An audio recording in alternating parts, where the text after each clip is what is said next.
Okay students, last हम लोगों ने ज्योमेट्रिक मीन कंप्लीट कर लिया था और ज्योमेट्रिक मीन को जल्दी से रिवाइज करवा दूं।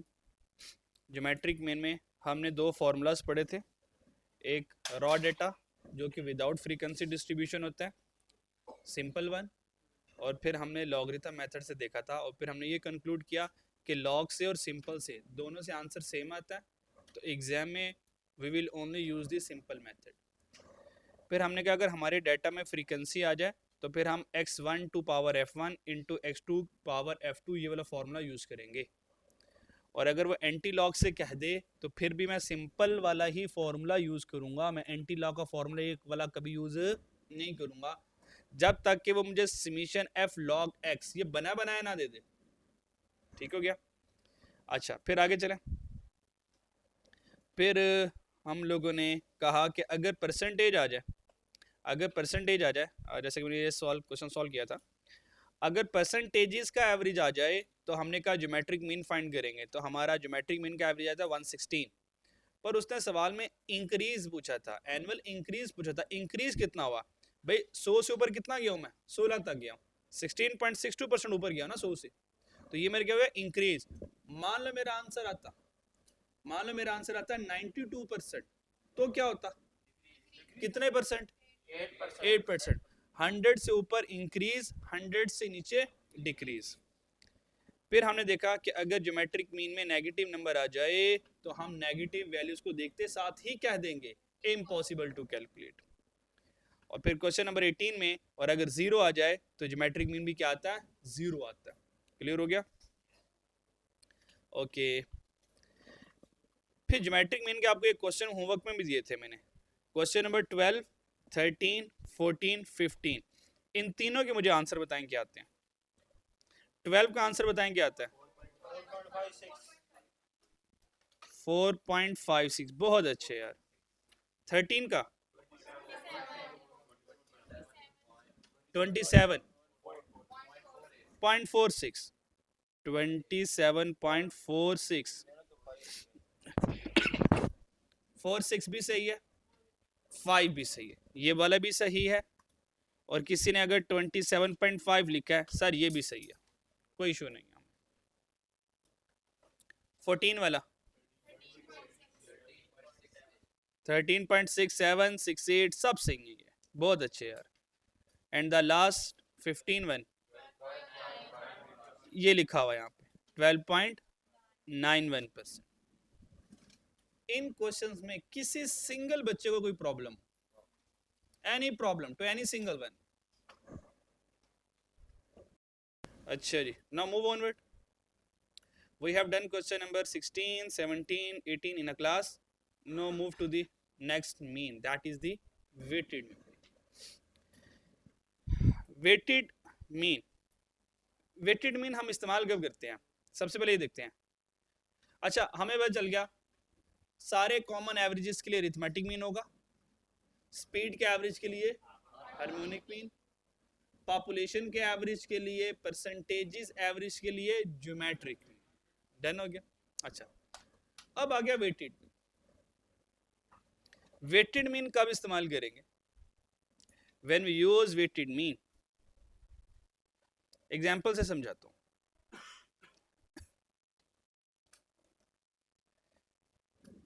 अभी पीआरसी है, सीए में पीआरसी से पहले एएफसी हुआ करता था। एएफसी में 4 पेपर हुआ करते थे, ठीक है? Functional English, business communication, IT, QM, ये 4 सब्जेक्ट हुआ करते थे एएफसी में।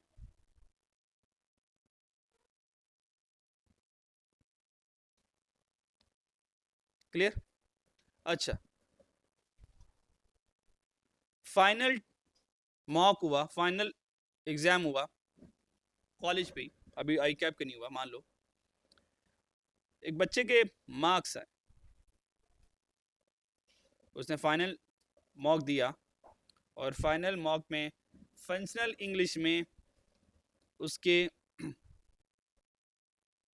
35 नंबर आए, बिजनेस कम्युनिकेशन में उसके 39 नंबर आए और आईटी में उसके नंबर आए, इसमें कम करता हूँ ज़रा, इंग्लिश अच्छी कर लेते हैं, बिजनेस कम्युनिकेशन ख़राब करते हैं इसकी। अच्छा, आईटी में आगे 42 मार्क्स और क्यूएम में आगे 75 मार्क्स। ठीक है। अच्छा, तो अभी तो कहानी आगे चलनी है फिर मैं बचाना क्या सही है। हुआ ये, उसकी मार्कशीट ही आई और बदकिस्मती उस बच्चे की मार्कशीट अब्बा क्या लग गई। अब्बा ने जब मार्कशीट देखी, अब्बा ने कहा पूरा सेशन ये कॉलेज जाता रहा, पढ़ता रहा, ये इसने हरकतें क्या की हैं मार्क्स लेकर। अब्बा ने बुला लिया, अब्बा ने कहा चला इधर आ जाओ। अब्बा ने कहा तू सारा सेशन पढ़ता रहा, सीए करने का तुझे इतना शौक था, तेरे शौक में तुझे सीए करवाया, ये क्या नंबर लेकर आया। मतलब फंक्शनल इंग्लिश में 39 नंबर, बिजनेस कम्युनिकेशन में 35 नंबर, सबसे कम। चलो खैर इसमें तो कोई मसला नहीं, तेरी तो कम्युनिकेशन वैसे ही खराब है ना, तेरी तो बात करने का तरीका ही नहीं है। चलो खैर 35 नंबर की खैर। और आईटी सारा दिन मोबाइल, सारा दिन लैपटॉप, आईटी मोबाइल हर वक्त रहते हुए सिर्फ 42 नंबर उसमें लिए। और लगता है कि कॉलेज में तो पढ़ने ही क्यों हम जाता है, सिर्फ उसमें ही 75 मार्क्स है, बाकी सब में इतने गंदे मार्क्स हैं। तो अब उसको दो रख के लगाई ठा, हाथ से चित्र अवेलेबल नहीं था, रिसोर्सेज अवेलेबल नहीं थे, शॉर्टेज ऑफ रिसोर्सेज है। तो अब्बा ने कहा हाथ से काम चलाते, तो अब्बा ने रख के एक लगाई, उसको शर्म नहीं आती थी। उनका अब्बा जी सुन तो लें पहले, आप क्यों जज्बाती हो।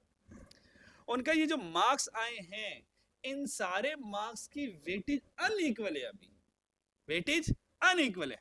अब्बा ने कहा ये क्या होती है अनइक्वल होती है। उनका मैं आपको समझाता हूँ।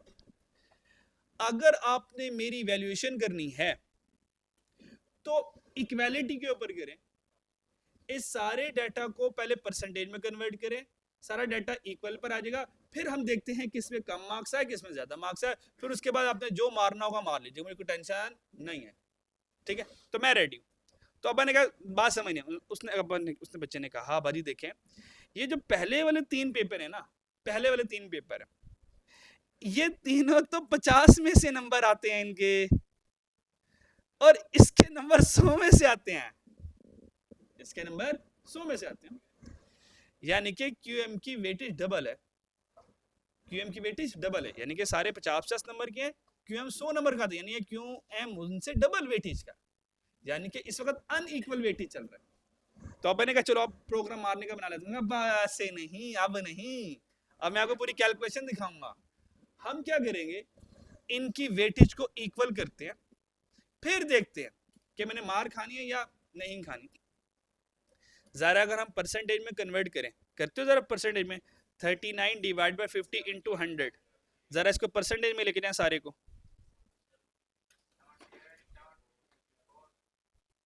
पहले वाला क्या आया, दूसरे वाला 70, तीसरे वाला ओ हो लुट मचा दी इसने, चौथे लास्ट वाला रहने दे। उनके अब्बा जी अब बात करते हैं। अब्बा जी ने कहा ये तो जिंदगी बदल गई तब जी ने कहा यार बाकी तू से तो सही कह रहा था, मतलब तू इतना बुरा भी नहीं है, मतलब इंग्लिश में 78%, 70%, 84 और 75%, यार वेल डन, जबरदस्त, कीप इट अप। नहीं, फिर अब्बा ने इनाम के तौर पर उसको 1000 रुपए दिए, यार ये 1000 रुपए रख तेरी तरफ से, ठीक है। अब्बा कंपनसेशन ऐसे देता, अब्बा ये नहीं चंड वापस सही है। तो अब मुझे ये बताएं, अगर मैं डाटा को परसेंटेज में कन्वर्ट ना करता तो ये अनइक्वल वेटेज वाला डाटा था, यानी कि ये डाटा हमें रॉन्ग इंफॉर्मेशन दे रहा है। जब मैंने सारे अनइक्वल वेटेज को, ये अब इन सबके वेट इक्वल हो गए, जब आपको पता है जब 100% पर आता हूँ सबके टावर एक जैसे बनते हैं, हाइट 100 पर आ जाती है ना। तो जब मैं अगर अनवेटेड डाटा हो, क्या हो, अनवेटेड डाटा को उनके वेट्स इक्वल करने के लिए हम वेटेड मीन यूज करते हैं। हम वेटेड मीन कब यूज करते हैं, when we have unequal weighted data. जब मेरे पास अनइक्वल वेट्स हों तो उनके वेटेज को बराबर करने के लिए हम वेटेड मीन लेते हैं। क्लियर हो गया? अब डेफिनेशन पढ़ने जरा समझ लग जाएगी। A weighted mean is the mean of our data set whose entries have varying weight. उनके weights क्या कर रहे होते हैं? वेरी कर रहे होते हैं, और उनके weights को इक्वल करने के लिए we use the weighted mean. weighted mean का फॉर्मूला जरा देखिए। मीन x बार मीन होता है, 60w लग गया, इसका मतलब क्या? Weighted mean. फॉर्मूला था summation w x over summation w। Formula क्या है? Summation w x over summation w। जिंदगी आसान करूं आपकी? जिंदगी आसान करूं? चलो अब देखना जिंदगी कितनी हैवी आसान होने लगी है। वेटेड मीन, थोड़ी देर के लिए मान लें ये जो वेट्स है ना सर, ये आपकी फ्रीक्वेंसी है। वेट्स क्या है? फ्रीक्वेंसी है। तो चेक करें, फॉर्मूला ये नहीं बन गया summation F x over summation F, है ना, ये बन गया। अरिथमेटिक मीन बन गया। कह सकता हूं अगर वेट की जगह एफ लगा दूं तो वेटेड मीन मेरा अरिथमेटिक मीन की तरह ही बन जाता है। जब एग्जामिनर ने वेटेड मीन पूछ लिया तो मैं अरिथमेटिक मीन का फॉर्मूला लगा दूं तो भी काम चल जाएगा, क्योंकि हमारा एमसीक्यू पेपर है, हमने कौन सा स्क्रीन पे फॉर्मूला शो करवाना उसको, है ना। इसका मतलब weighted mean is nothing but the frequency distribution formula of arithmetic mean. अगर अरिथमेटिक मीन का फ्रीक्वेंसी डिस्ट्रीब्यूशन का फॉर्मूला लगा लूं तो वही मेरा वेटेड मीन बन जाता है। हाँ, कौन सा वाला?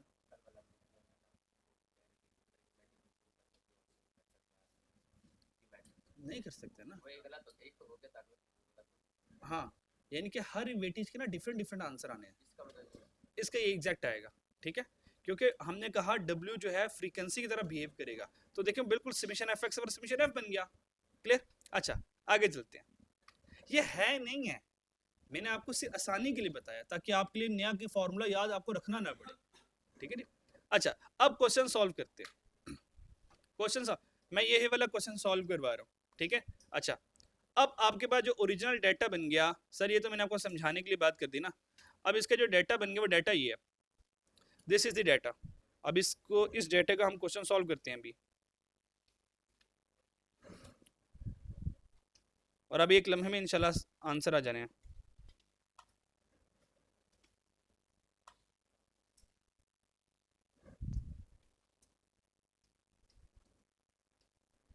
अच्छा जी,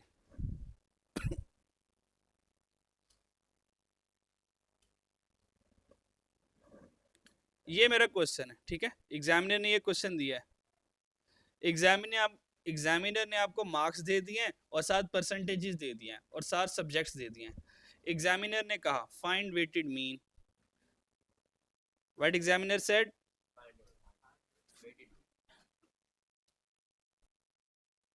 फाइंड वेटेड मीन।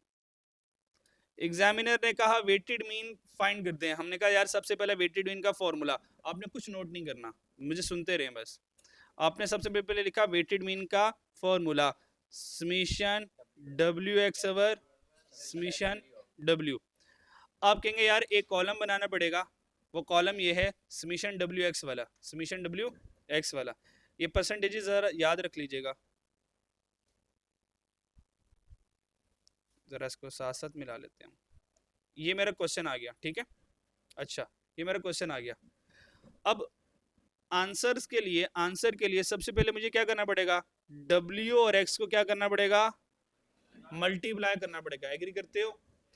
सबसे पहले तय कर लो इनमें वेट्स कौन है, देखें ना मार्क्स तो सर X ओरिजिनल डाटा होता है। X original data, originally number 39, 35, 48, 75 आए हैं सर, मार्क्स X है आपका, ये परसेंटेज आपके वेट्स हैं, ये W होगा। अब नेक्स्ट एक कॉलम बनेगा, उस कॉलम का नाम होगा WX। मैं W और X को आपस में क्या करूंगा? मल्टीप्लाई कर पाऊंगा। अब यहां पर दो काम कर सकते हो, कितने काम कर सकते हो? 2 काम कर सकते हो, ठीक है। और समीशन W करूंगा तो समीशन W मेरे पास 100% आ जाएगा। एग्री करते हो? नहीं 100% नहीं आएगा, यहाँ पे कुछ खैर वेरी कर जाएगा, जो भी आता खैर हम जो भी आ रहा है उस लिहाज से हम ले लेंगे, ठीक है। अच्छा, और यहाँ पे 2 काम कर सकते हो। ये 78% है, इसको 78% ही रहने दो, एक तरीका ये है। दूसरा तरीका ये है, इसको 0.78 पर ले जाओ, डेसिमल में ले जाओ, दोनों तरीकों से सही हो जाता है। 78 ही रहने दे या इसको 0.78 पे ले जाए, 78 पे ले जाए। 78 मल्टीप्लाई बाय 39 करके आंसर बताएं जी। 3042, चलते जाएं आगे। 2450 3528 562, ये समीशन WX आ गया। नाउ समीशन W क्या है मेरे पास?